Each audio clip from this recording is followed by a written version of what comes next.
Muito bom dia a todos, eu sou o Corisco Moura e nós vamos conversar um pouco especificamente hoje sobre o contexto cirúrgico, contexto é, temporário do tempo da invasão dos holandeses ao Brasil. Lembrando que todos os pródromos, todas as razões dessa invasão, elas estão muito bem descritas no podcast anterior. Essa discussão é um tanto complexa, envolve alguns temas como a União Ibérica, de 1580 a 1640, onde as coroas espanhola e portuguesa se uniram sobre o trono Habsburgo, né? E aí tudo é Espanha, né? Incluindo parte da Itália, né? A guerra entre a Holanda e a Espanha. Então a Holanda se interessa, desenvolve a Companhia das Índias Ocidentais e se interessa pelo Brasil nesse contexto belicoso de confrontar a Espanha e voltar a ganhar dinheiro, porque ela tinha uma boa relação de comércio com Portugal, que agora está submisso ao trono espanhol. Então é interessante dizer, né, então esse contexto todo ele é conversado um pouco lá, né, é legal discutir ele, né, e a gente tem dois aspectos também, né, então isso ocorre, a invasão ocorre no século XVII. Então, falando um pouco sobre o contexto do século XVII da guerra, o contexto de guerra. Lembrando que o Brasil foi descoberto no século XVI, né? Existiam as caravelas e outras embarcações, né? E no século XVII existia a Batalha de Mosquetes. Batalha de Mosquete, quem quiser pode olhar na internet como é que é o mosquete. Você carrega o mosquete, demora um tempo a carregar. A bala não vai, os projéteis não vão longe. Então ele carregava, e o comandante falava, já, chamar, carregaram, já, pá, daí tiravam tudo junto. E daí ficava um grupo meio de frente do outro. Então você ficava apontado uma linha de artilharia de frente para outra linha adversária e se discutia no exército, em termos militares, a distância de um tiro de mosquete.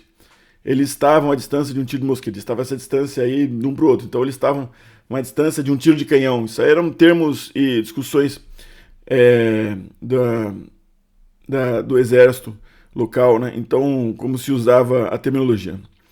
Então, em 20 de fevereiro de 1630, né, o comandante holandês dialoga com o alto generalato, com um grande contingente, né, de homens, sobre a invasão. Lembramos ainda que mais de um ano atrás eles tentaram invadir, os holandeses tentaram invadir Salvador, a grande capital brasileira, né?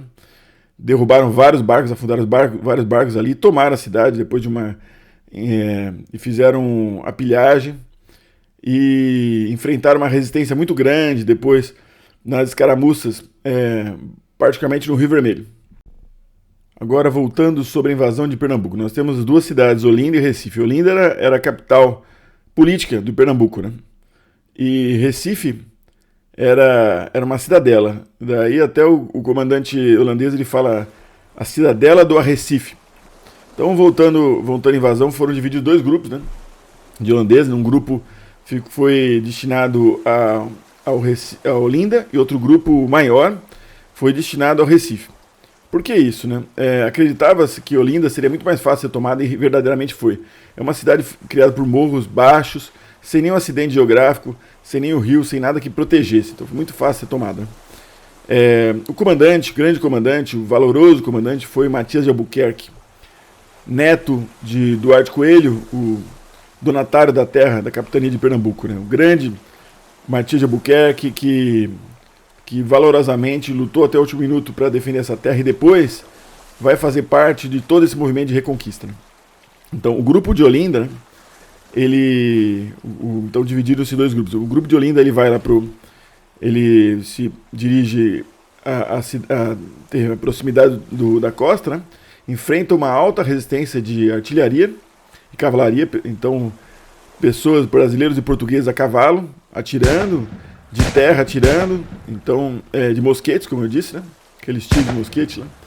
E no fim eles vencem essa resistência. Depois eles avançando no território, enfrentam uma outra resistência, que ocorre no Rio Doce, um rio raso e largo na época, onde ocorrem muitas perdas. Mais de 1.800 pessoas morrem, somando as perdas de ambos os lados, né?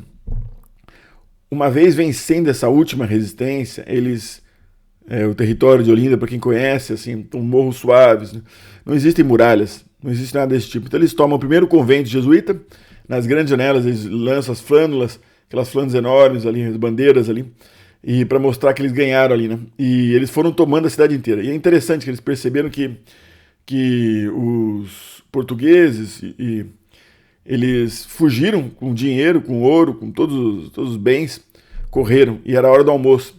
Então os holandeses puderam almoçar porque as mesas estavam todas repletas. Eles esperavam almoçar. Os holandeses esperavam almoçar quando aconteceu esse incidente. A tomada de Olinda foi anterior à tomada de Recife, ou a cidadela do Recife. O grupo maior de militares começou essa investida em Recife pela fortaleza, né, à noite, através de escadas e tiros de mosquete, e tentavam subir as muralhas da fortaleza. No entanto, depois descrito que talvez essas escadas fossem pequenas e houveram algumas baixas e eles não conseguiram tomar. Então eles voltaram, foi em torno de 20 de fevereiro, 23 de fevereiro. Eles voltaram, discutiram novamente, decidiram pela manhã de 27 tomar a cidadela pelos bordos, então assim, pelas laterais, transferiram 3 peças de artilharia, 3 canhões para o continente, e uma vez colocados, eles começaram a artilharia pesada em cima da cidadela, bombas de canhão, atirando, até que uma hora houve a rendição do forte.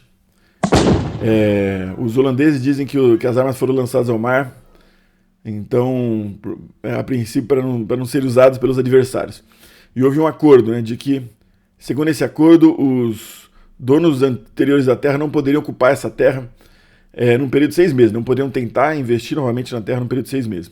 Esse foi o acordo. Quando eles invadiram Recife, né, eles foram, ou a Recife da Cidadela, eles foram nas ruas da pequena vila, eles perceberam que a vila estava vazia, porque eles já tinham fugido. Então, brasileiros e portugueses, né, escravos, todos tinham fugido para o mato, né? E nesse momento, Olinda já estava tomada. Eles percebiam já isso pelas bandeiras, pelas flânulas, nas janelas, tudo isso, né? Então, né, nós temos esse contexto. O que acontece nesse contexto, né? A gente está nesse contexto ali, brasileiro, né? De tomada de Pernambuco. Daí em diante começa a história do Brasil holandês, a longa história, que não é uma história tranquila, né? E a Espanha era dona das 2 coroas, lembra? União Ibérica, Portugal e Espanha. Espanha era dona das 2 coroas.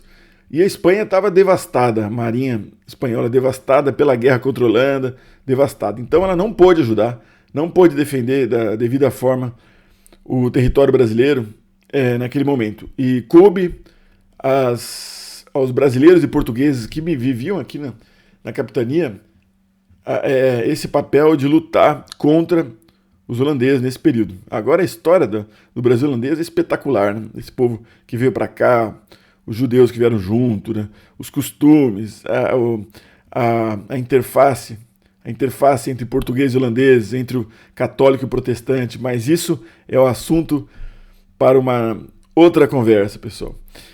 Para quem gostou do vídeo, dê um like, se inscreva no canal. Para quem gosta também